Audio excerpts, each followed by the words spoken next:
racheter. Nous prendrons nos faibles mots pour te dire quel Dieu merveilleux tu es. Mais nous ne pourrons pas te dire tout notre amour. Alors entends nos cœurs. Alors entends nos cœurs. Alors entends nos cœurs. Nos esprits qui te louent. Entends le chant d'amour. Que tout est racheté. Nous prendrons nos faibles mots pour te dire quel Dieu merveilleux tu es. Mais nous ne pourrons pas te dire tout notre amour. Alors entends nos cœurs. Nous ne pourrons pas. Mais nous ne pourrons pas te dire tout notre amour. Alors entends nos cœurs. Nous ne pourrons pas. Mais nous ne pourrons pas te dire tout notre amour. Alors entends nos cœurs. Église de Forêt, bonjour. Alors aujourd'hui, pas de long discours. J'aimerais simplement vous dire que pour moi en tout cas, mon Dieu est si bon. Il prend bien soin de moi. Ce Dieu si fidèle, sais-tu qu'il pense à toi? Il voudrait t'aider dans tes difficultés. Il faut que tu viennes à lui tel que tu aimes.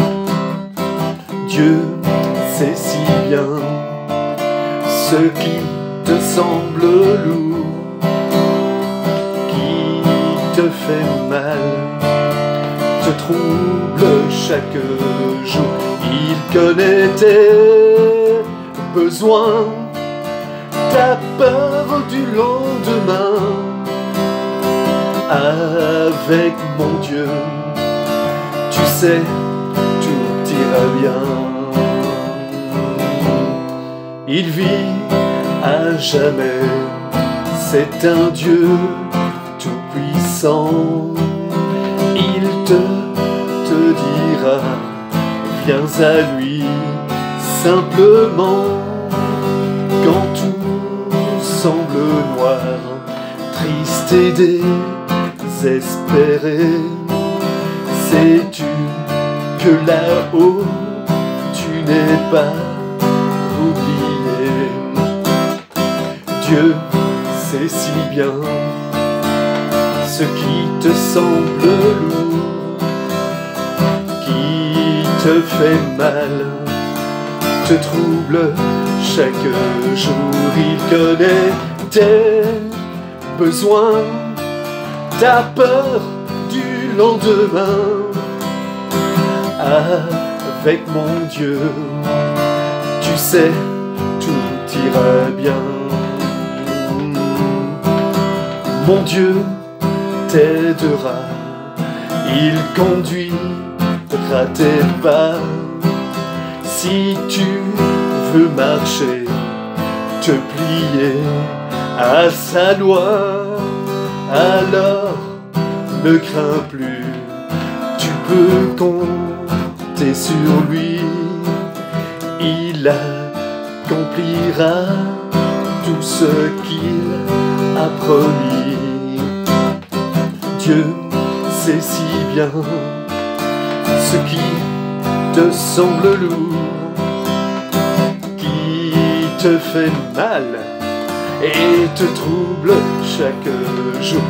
Il connaît tes besoins, ta peur du lendemain. Avec mon Dieu, tu sais, tout ira bien. Il connaît tes besoins, ta peur du lendemain. Avec mon Dieu, tu sais, tout ira bien. Avec mon Dieu, tu sais, tout ira bien. Avec mon Dieu, tu sais, tout ira bien.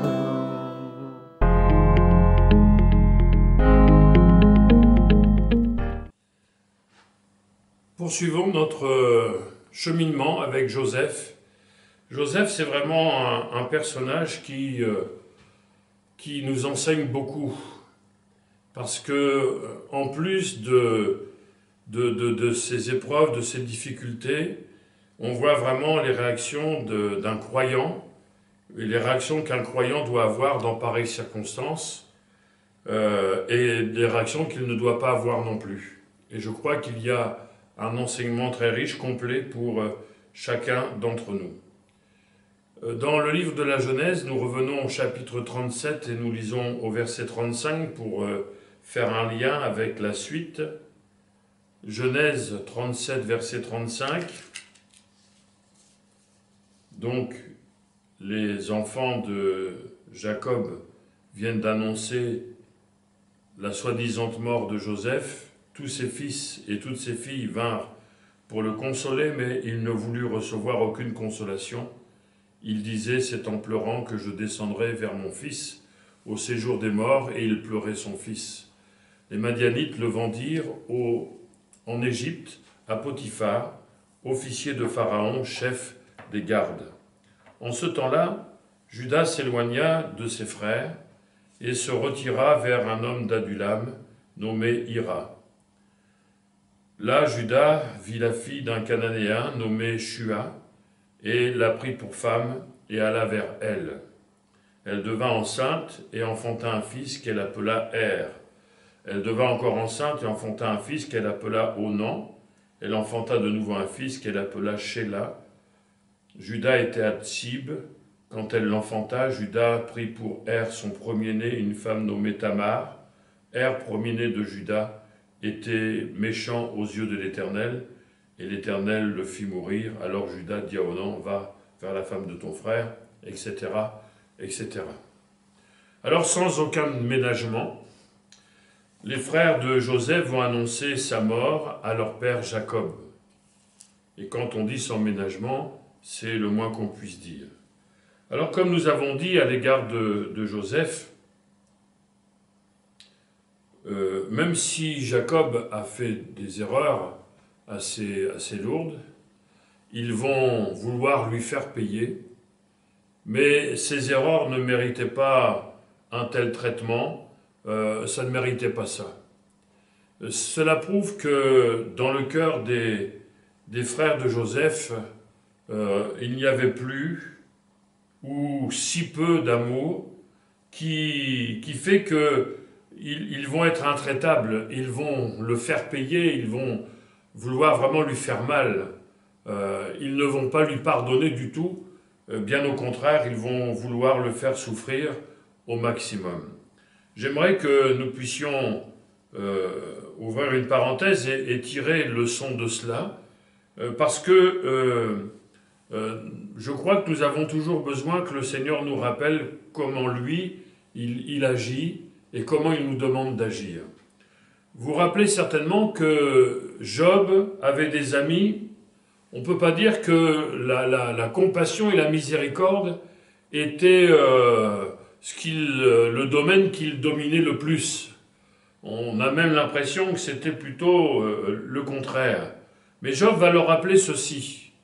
Celui qui souffre a droit à la compassion de son ami, même quand il abandonnerait la crainte du Tout-Puissant. Celui qui souffre a droit à la compassion de son ami, même quand il abandonnerait la crainte du Tout-Puissant. Ça ne veut pas dire que il faut tolérer le mal, le péché, etc. Mais ça veut dire qu'un ami, c'est quelqu'un que l'on aime bien. Et donc, ce n'est pas quelqu'un qu'on va approuver, mais c'est quelqu'un qu'on va aimer, même s'il ne tourne pas bien. Alors, à combien plus forte raison quand il y a un lien familial, que ce soit parents et enfants ou que ce soit dans l'Église. S'il y a de l'amour, il y a bien des choses qui changent. Jacques a écrit de son côté « La miséricorde triomphe du jugement ». Alors quand on rencontre ce genre de situation, si on se met dans la situation, par exemple ici, quand on voit qu'il n'y a que le jugement, il n'y a aucune miséricorde. Ils veulent faire payer à leur père les erreurs qu'il a commises, donc il n'y a que le jugement.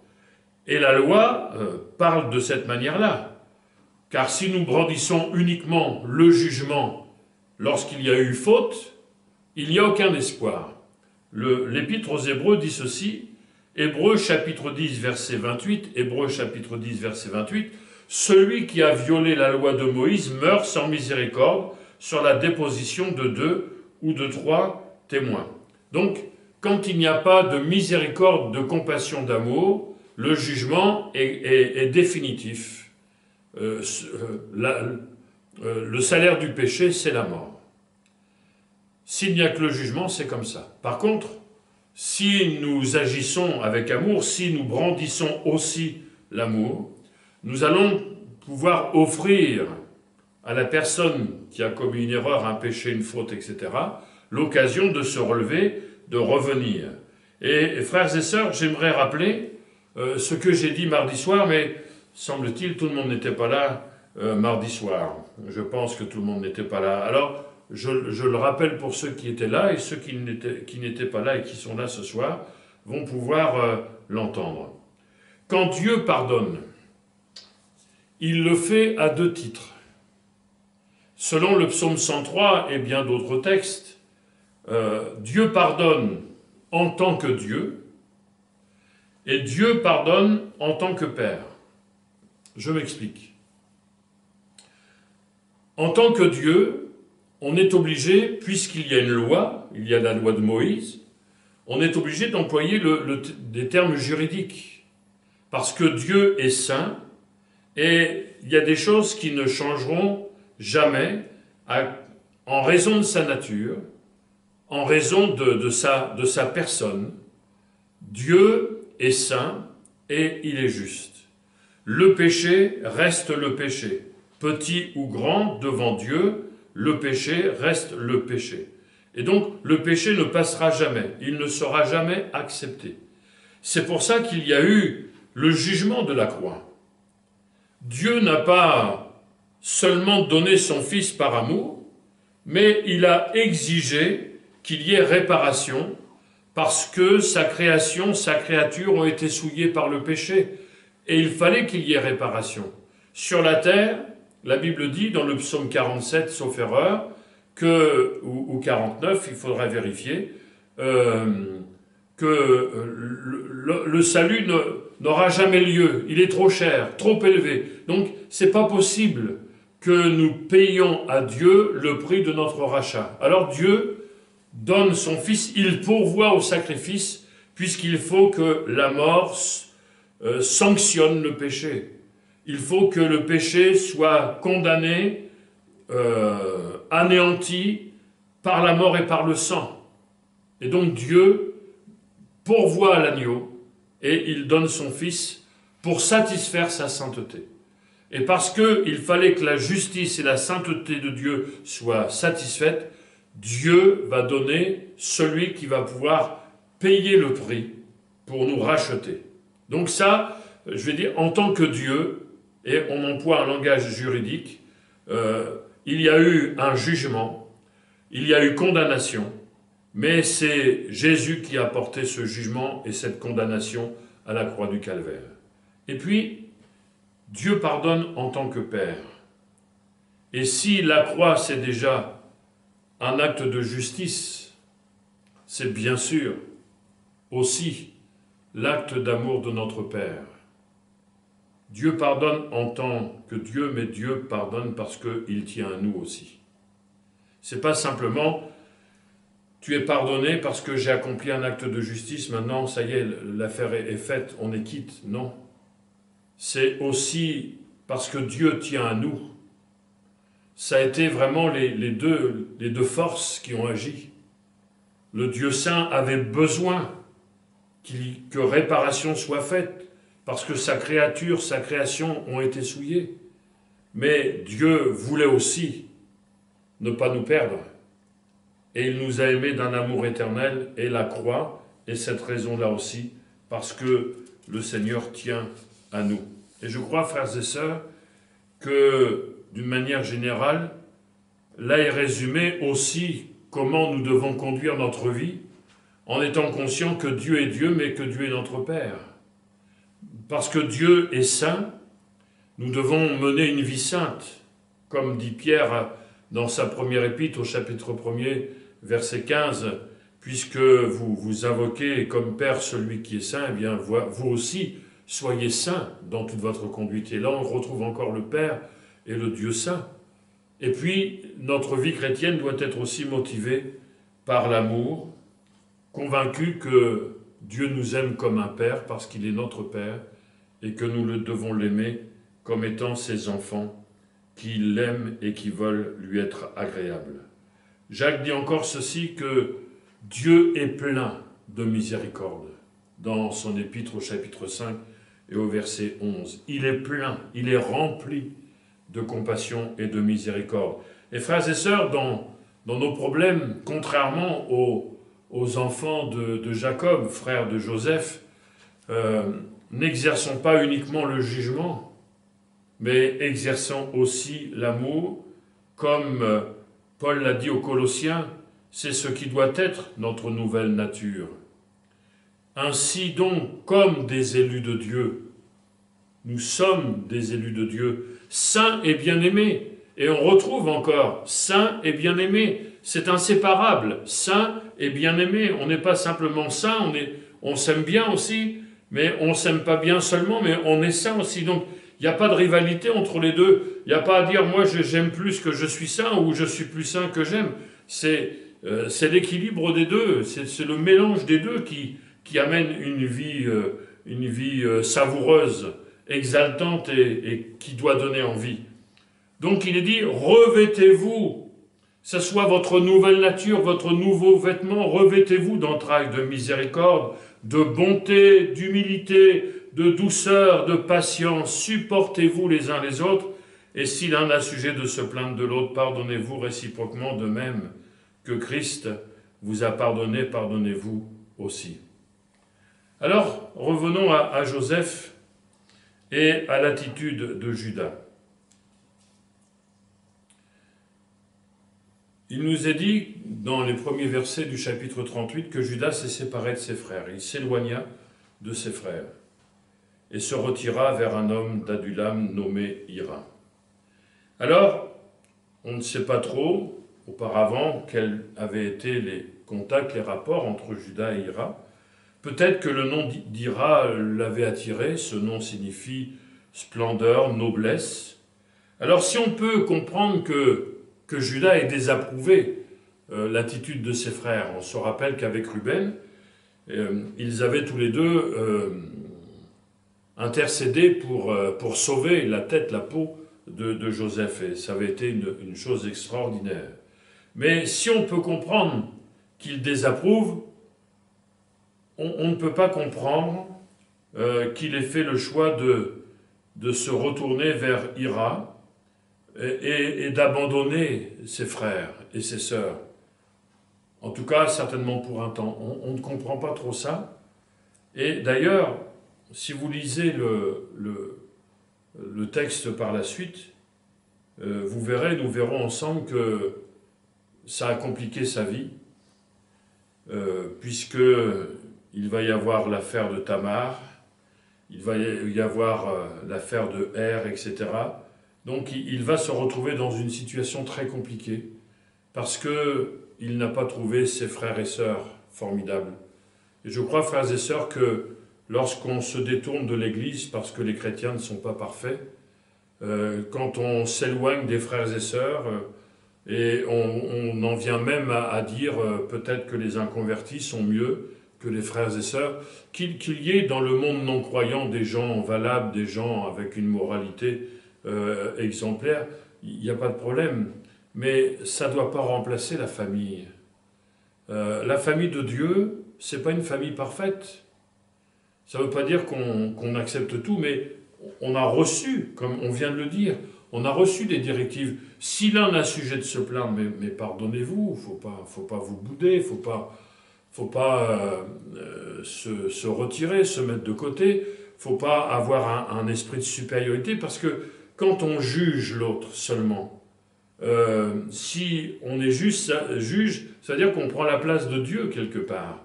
Et c'est parce que ça veut dire qu'on se place au-dessus. Et je crois que personne ne devrait se placer au-dessus des autres. Mais un jour, on déçoit les autres. Un autre jour, les autres nous déçoivent. Ça, c'est la vie. Mais si on le vit dans l'amour du Seigneur, ça se règle. En tout cas, Judas, en s'éloignant de ses frères, va faire des choix terribles. Et ça va être une catastrophe pour lui. Regardez les versets, un peu plus tard, si vous voulez. Regardez les versets suivants. Ça a été une vraie catastrophe. Je n'ai pas voulu méditer là-dessus, sur ce chapitre 38, puisque c'est un peu périphérique, et même beaucoup à Joseph, et j'ai voulu revenir sur Joseph pour avancer avec lui. Donc nous allons au chapitre 39, verset 1er. Nous retrouvons Joseph. On fit descendre, donc Genèse 39, verset 1er, on fit descendre Joseph en Égypte, et Potiphar, officier de Pharaon, chef des gardes, égyptien, l'acheta des Ismaélites qu'il y avait fait descendre. L'Éternel fut avec lui, donc avec Joseph. Et la prospérité l'accompagna, il habitait dans la maison de son maître l'Égyptien.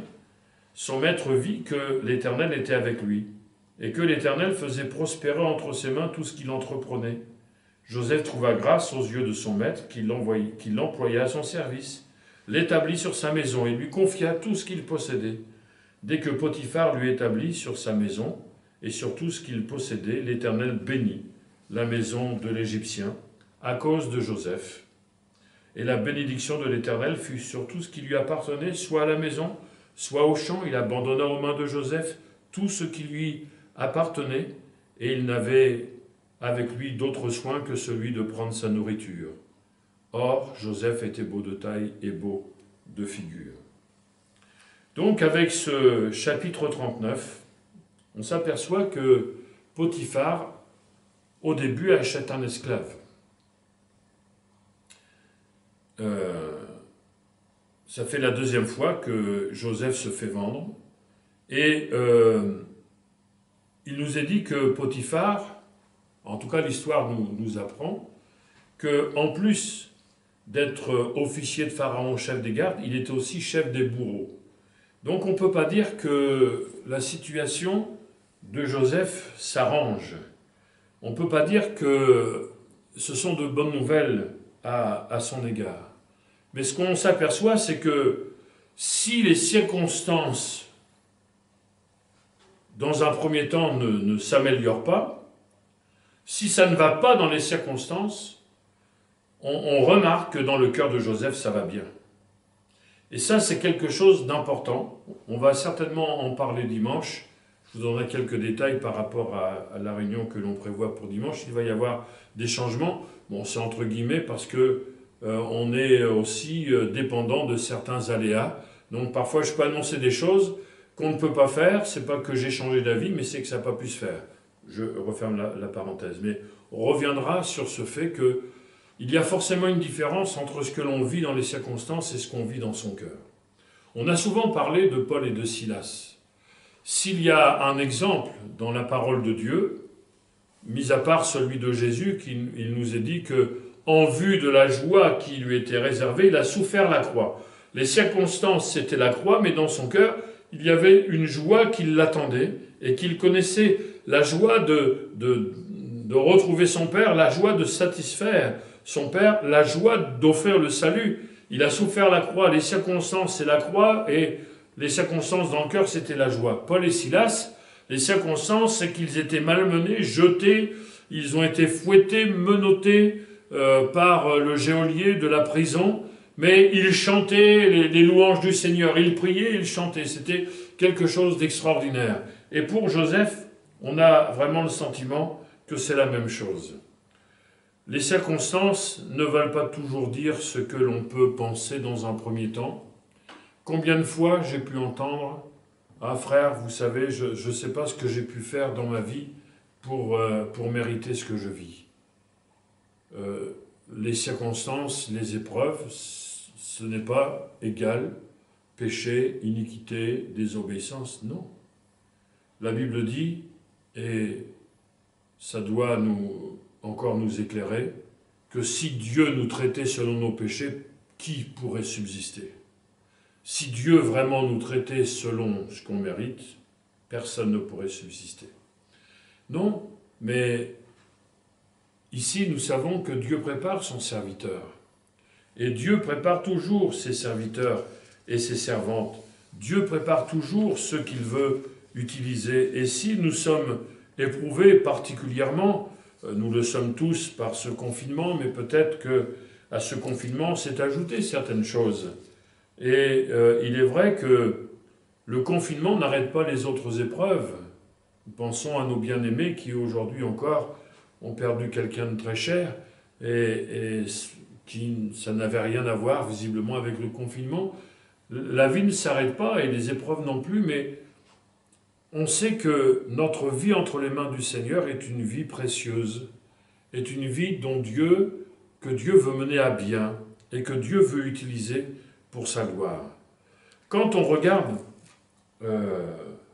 l'instant précis, on s'aperçoit que Joseph s'éloigne de plus en plus de la famille, de la maison, mais que Dieu va l'utiliser dans son épreuve pour qu'il soit même une bénédiction pour la maison de Potiphar. Relevons les expressions qui s'y trouvent. Son maître vit, donc c'était tellement flagrant que même Potiphar, qui ne connaissait pas Dieu, il a vu que l'Éternel était avec lui et que l'Éternel faisait prospérer tout ce qu'il entreprenait. Et au verset 5, alors ce verset-là, il est fabuleux. Dès que Potiphar l'eut établi sur sa maison, donc à partir de ce moment-là, et sur tout ce qu'il possédait, l'Éternel bénit la maison de l'Égyptien à cause de Joseph, et la bénédiction de l'Éternel fut sur tout ce qui lui appartenait, soit à la maison, soit au champ. Donc, la bénédiction de Dieu était partout à cause de Joseph. Donc, dans sa souffrance, Joseph a été porteur de fruits, porteur de bénédictions. Que le Seigneur nous aide, mes frères et sœurs, à porter ce fruit-là, comme nous en avons parlé, le jus qui sort de notre vie soit une bénédiction pour les incroyants, pour les rebelles, pour les infidèles, et que nous puissions leur inspirer la foi et le désir de s'approcher de ce grand Dieu qui bénit même ceux qui passent par l'épreuve. Je crois que, et nous allons terminer par cela, qu'il est bon aussi de regarder le plan de Dieu. C'est en examinant la parole de Dieu que l'on voit le mieux comment Dieu conduit une vie. Le plan de Dieu pour Joseph, ça a commencé par un foyer dans lequel il y avait des problèmes. On l'a dit, je le redis encore, c'est que par le fait que Jacob préférait Joseph, il a attisé la haine et Joseph a aussi commis quelques erreurs. Et donc c'était un foyer difficile, un foyer dans la haine, un foyer dans le désaccord. Mais on s'aperçoit que même malgré ça, et je dirais même de ça, Dieu va s'en servir. Et frères et sœurs, si jamais nous sommes dans un contexte de foyer difficile, parce que tout simplement nous sommes plutôt seuls, nous retrouvons seuls pour diverses raisons, ou si nous sommes dans un contexte de foyer qui est tiraillé, qui est divisé, qui est en désaccord, c'est pas facile à vivre, mais ça n'empêchera jamais le plan de Dieu de se faire, et je dirais même que Dieu va se servir de ça pour que plus tard ça soit une force. Notre vie n'est pas uniquement le temps présent, mais Dieu nous prépare. Dieu prépare son peuple, Dieu prépare ses enfants au plan qu'il a projeté d'avance. Ensuite, il y a le rejet de ses frères, qui vont l'amener à le faire passer pour mort. C'est terrible hein, quand des gens préfèrent autour de nous que, non pas qu'on soit mort, parce que ça n'est pas à ce point-là, mais finalement, si on était mort, on ne les verrait pas plus, et eux non plus. Ça va les amener à ce que Joseph soit vendu à 2 reprises comme esclave. Donc ils vont le considérer comme un esclave, finalement. C'est tout l'amour qu'il leur portait. Il va être coupé du monde. Et même s'il s'éloigne de plus en plus de sa famille, de sa terre, etc., il faut quand même noter que Joseph va passer d'une citerne à la maison de Potiphar, un des responsables de Pharaon. Et la maison de Pharaon, enfin de Potiphar, c'était pas une citerne. À mon avis, ça devait être quelque chose, lui qui avait des titres, des grades, etc., des hautes fonctions. Donc, on s'aperçoit que même quand Dieu permet l'épreuve, quand Dieu veut l'épreuve parce qu'elle nous est nécessaire, elle nous est indispensable, et ça on n'y peut rien. Et on peut même bénir le Seigneur non pas de ce que c'est parfois dur, parfois même très dur, mais de ce que entre ses mains, il va faire que l'épreuve s'adoucisse, même si elle continue, mais qu'elle s'adoucisse pour la rendre supportable. Il est toujours aussi éloigné, il a été vendu comme esclave, mais maintenant il est dans la maison de Potiphar, et il a des responsabilités qui font qu'il n'est plus traité comme un esclave. Mais il a une vie un peu plus digne, et donc il continue à faire l'œuvre de Dieu. Dieu prépare les choses de loin. Ne pas comprendre notre situation, je dirais que ça c'est normal. Il y a parfois des choses que nous ne comprenons pas. Il y a parfois des situations que nous trouvons longues. Mais, frères et sœurs, ne perdons jamais patience dans l'épreuve. Dieu prépare les choses de loin. Et je le répète, l'instant présent, aujourd'hui, demain, ces jours-ci, c'est pas toute la vie. Il y a un temps pour tout. Et Dieu prépare les choses de loin. Même si nous ne comprenons pas, faisons confiance au Seigneur, à sa sagesse et à sa bonté. Je termine par ceci, c'est que les textes que nous avons lus dans le livre de la Genèse ne nous disent pas pourquoi Joseph était béni par Dieu. Tout ce qu'il faisait, ça réussissait, tout ce qu'il entreprenait, et Dieu a béni la maison de Potiphar grâce à Joseph. La Bible ne le dit pas ici, mais elle le dit ailleurs. Nous savons que nous avons des réponses dans la parole de Dieu à toute chose. Et il y a au moins 2 raisons pour lesquelles Dieu bénissait Joseph et qu'il bénissait la maison de Potiphar grâce à Joseph.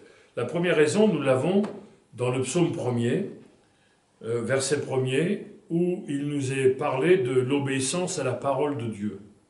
Joseph avait la crainte de Dieu et il voulait être agréable à Dieu. C'est pour ça que Dieu a béni tout ce qu'il faisait. Et c'est aussi comme ça que Dieu bénira ce que nous faisons, si nous faisons ce qui lui est agréable. Psaume 1er, verset 1er.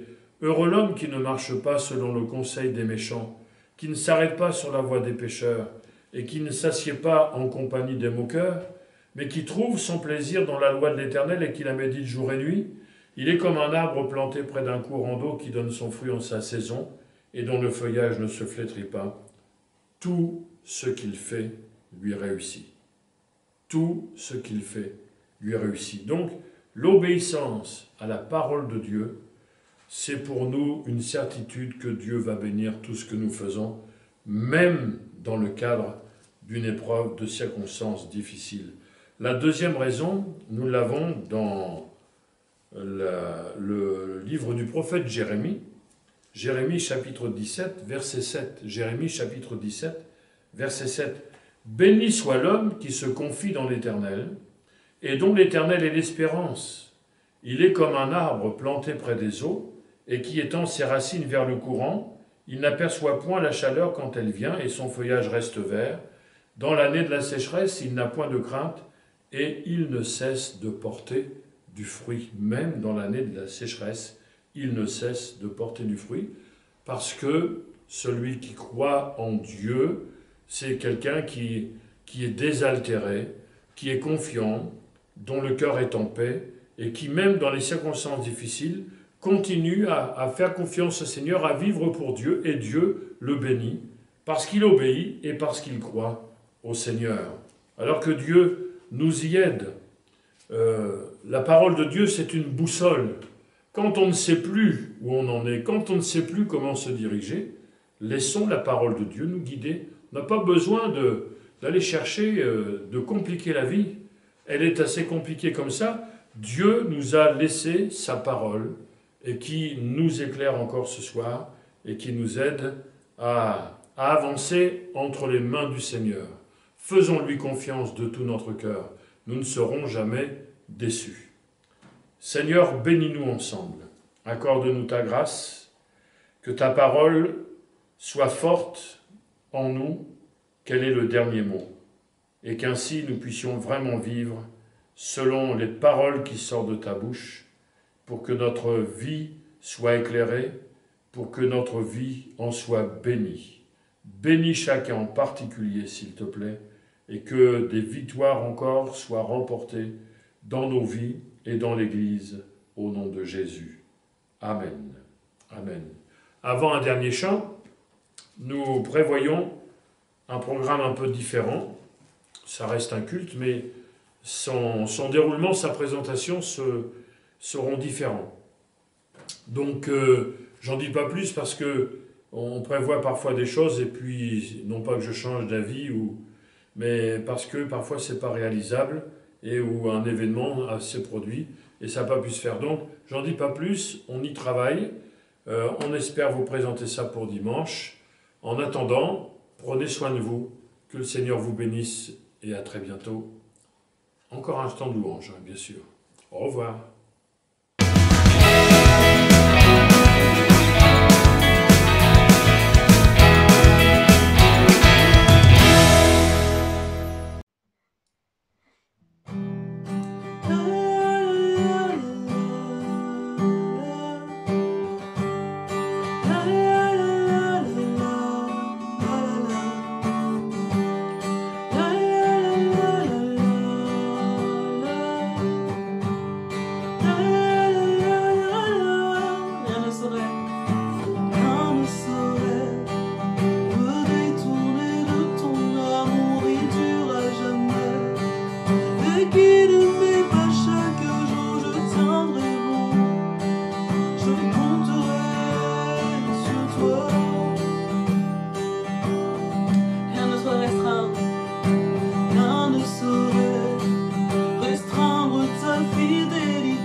content.